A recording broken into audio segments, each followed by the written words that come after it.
I hope I didn't scare everybody off by saying this is one of the harder flies that we are going to tie, but it is. And it's we're going to be tying a Royal Renegade. If you look on YouTube, you'll find all kinds of examples of renegades. The Renegade fly looks just like this one, except the red floss in the middle is never on just a regular Renegade. So what makes this fly a Royal Renegade is that we have a segment of red floss in the middle. I wanted to give you a couple of pointers before we start. The reason this fly is pretty difficult is the hook shaft length on this should be tied on a 14, which is one size smaller. And I jumped up to a 12 because there's not a lot of hook shaft length here.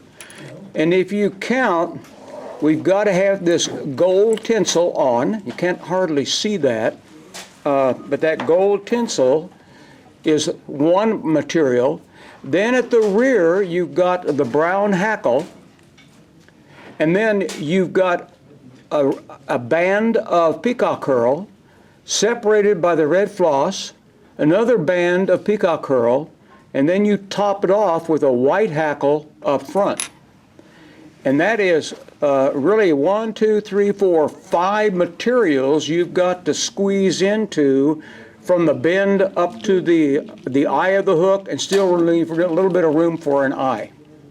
That's what causes the most trouble for me. And I have figured out a couple little tricks on this. If you look at the hackle, it should be maybe a little bit wider than the gap of the hook above and below. So try to, if you're picking up hackle, check your hackle. Some of that hackle will be narrower if you spread it near the tip than it is at the base. So if you have hackle that you can tell, it's kind of hard to get. My front hackle here is longer than the back hackle. And you want to try and get both those the same length if you can. Sometimes it's difficult to do with what materials we have available. So a common mistake is going to be having hackle that is too short or too long for the size of the hook. When you tie that hackle on, we're going to do the same thing we've done before. We're going to strip some of the barbs off the stem, and you want the shiny side of the hackle facing you when you tie it on. And when you tie it on, you want to leave some of those barbs. I'll see if I can make one. I can't pick it up now. Here's some of this white hackle, okay? So when you strip that off, I'm going to have quite a bit of just bare shaft. And when I tie that on, I want some of that bare shaft to be above the tie-in spot. So that when you make that first wrap, you are only wrapping the stem, not the hackle barbs. If you start wrapping real close to the hackle barbs, those barbs are going to stick out toward the rear beyond the bend. So keep that in mind. You only need 2 or 3 wraps of hackle.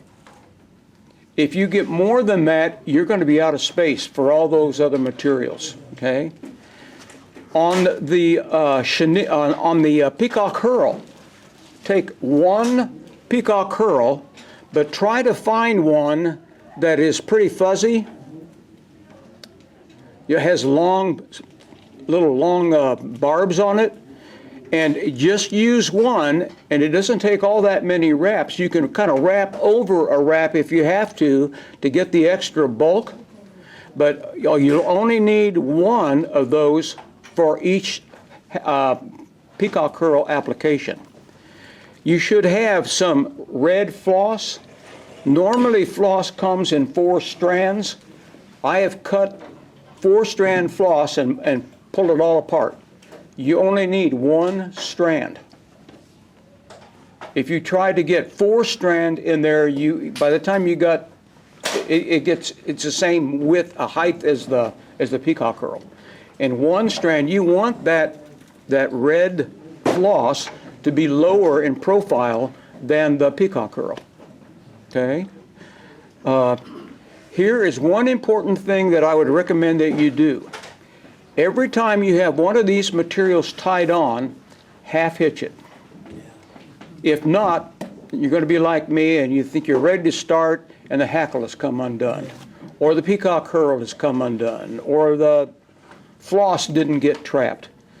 Half hitch it. You only need one if you grab it good after each material is attached. What did I want to overwrap? Okay. I think that's those are the things that I wanted to get covered. So we have not done this since 1516, and we've only done it once. So very few people in here will have tied this. So I would recommend that, and I've got my fingers and toes and eyeballs all crossed, that this is going to work for me today. I will try and demo one, and I would recommend that you watch, and then we will, I'll tie one and we'll kind of do the step-by-step routine. Okay. All right. I'm going to lay a little bit of a thread base just so the stuff that you tie on, it attaches a little bit better to thread than it does just to a bare hook. I'm going to leave a little space in front of my eye. I'm going to lay a thread base back to the bend. If you hold your tag end at about a 45, every one of those wraps will be nice and snug next to the preceding wrap. If you notice that? I think I've mentioned that before. I don't know. Okay, and I'm going to get rid of my tag end.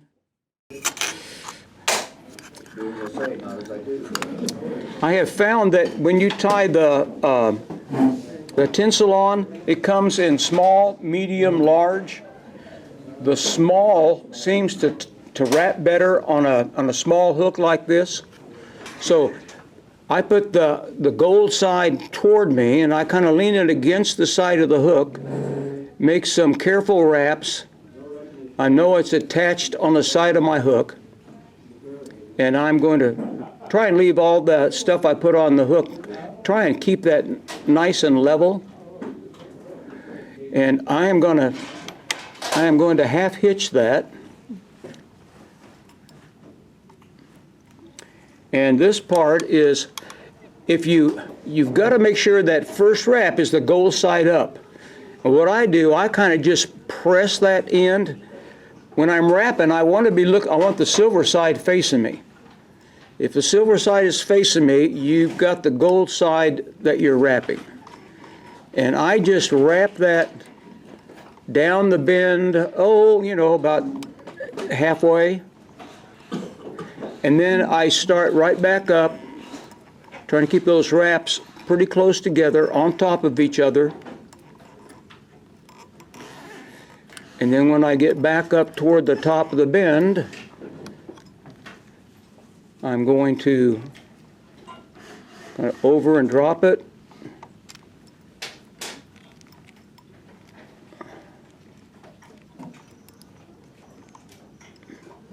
And I'm going to get rid of my gold. And that's probably enough to do should have enough to do at least 2 of those. Thank you, Ron, for embarrassing me, but it would have been worse. You're welcome. All right, as I was saying, notice I've got, I don't know if you can see this. See, can you see the bare stem? When I tie that in, notice I'm leaving some of that bare stem unattached to my hook shank. And you want to make sure you put some pretty good tight wraps on that hackle. If not, when you start wrapping, it will pull out and you'll be inclined to say nasty words. So, and I'm going to leave my thread up close to where I want to end up with my hackle. So then I'm going to pull this up. I've got the shiny side toward me, and with that stem wrapping, what should happen, these barbs are pretty much perpendicular to the hook. You see that? I'm going to tie that off.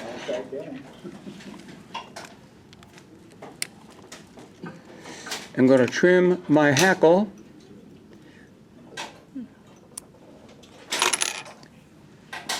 And I'm ready for a strand of peacock curl. And if you look at this peacock curl, the very, very tippy ends are very brittle. I mean, they break if you look at them.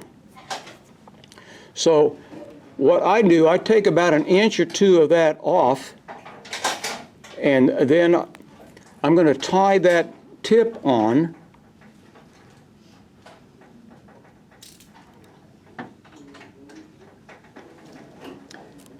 And remember to half hitch that. I don't really need to half hitch it now, but I'm going to play it safe. Then I'm going to take my peacock curl, and I'm going to keep that nice and close to my hackle. And I don't want it very wide because I got a lot more stuff I got to get on this hook shank.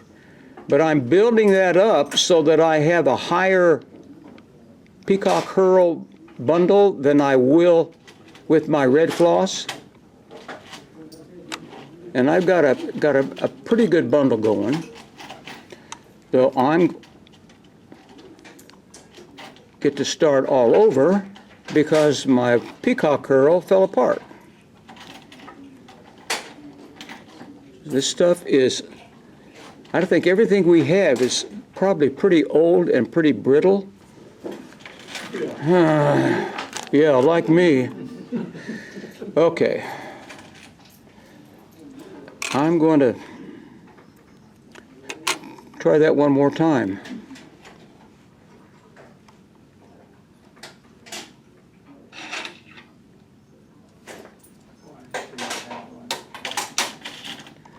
I've got to get my thread back a ways. There we go.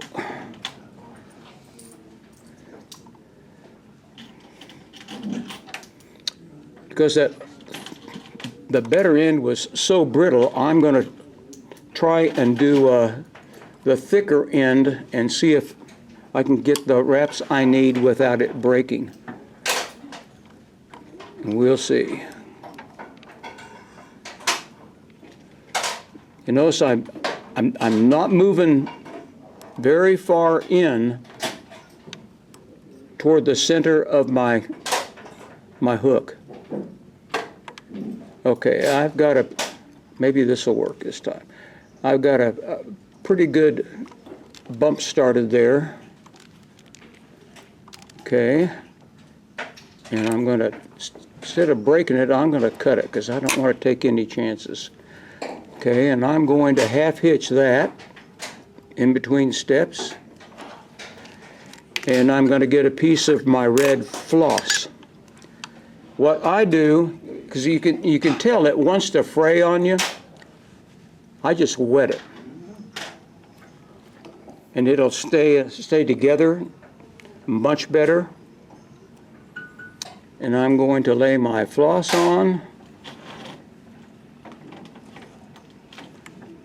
Get that started. Okay, I'm going to half hitch that. And then I'm going to just only need about 1 layer. And if you put each wrap, a little overlap each wrap just a little bit, you can get that layer in pretty easily. You don't want too much or it's going to approach the thickness of your peacock curl, and we don't want that. Okay, and I didn't use very much at all, so this will end up tying several flies.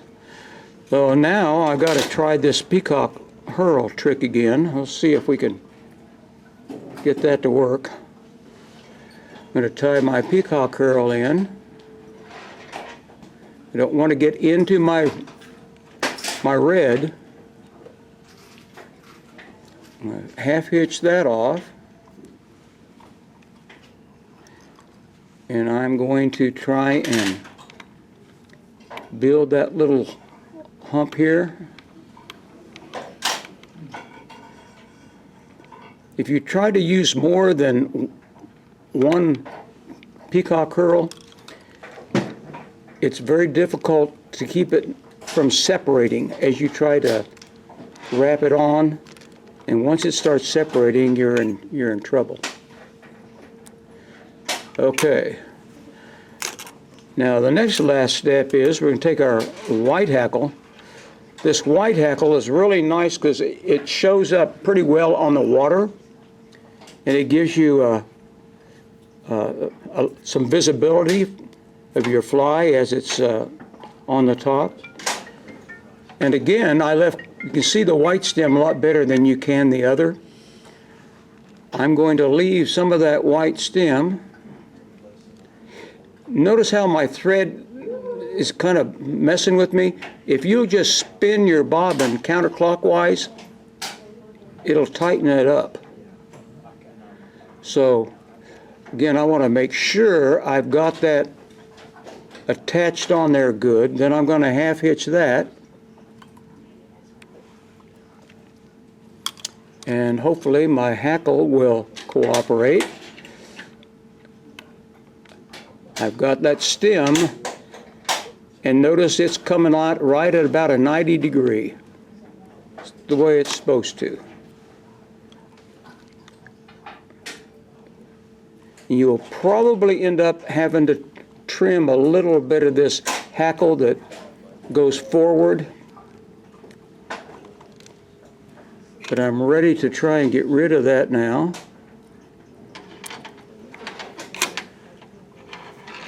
I'm going to try and kind of pull that back,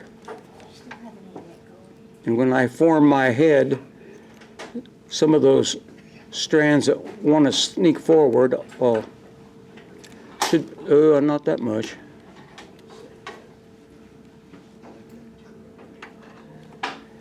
Okay.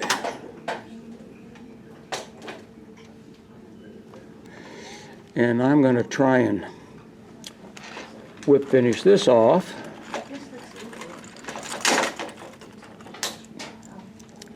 And I will have a little bit of that white hackle that I'm going to have to trim. I can see that right now. If you have your cauterizing tool, you could try that, but if you have one that has a red hot tip, you're taking a chance on getting some of your good hackle lost. I'd rather just kind of try and trim it.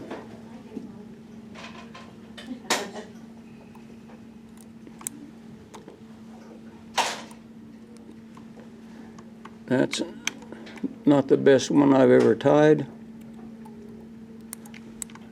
I didn't think I'd say this, but I miss my Renegade. I still don't have that thing fixed. But that is a Royal Renegade.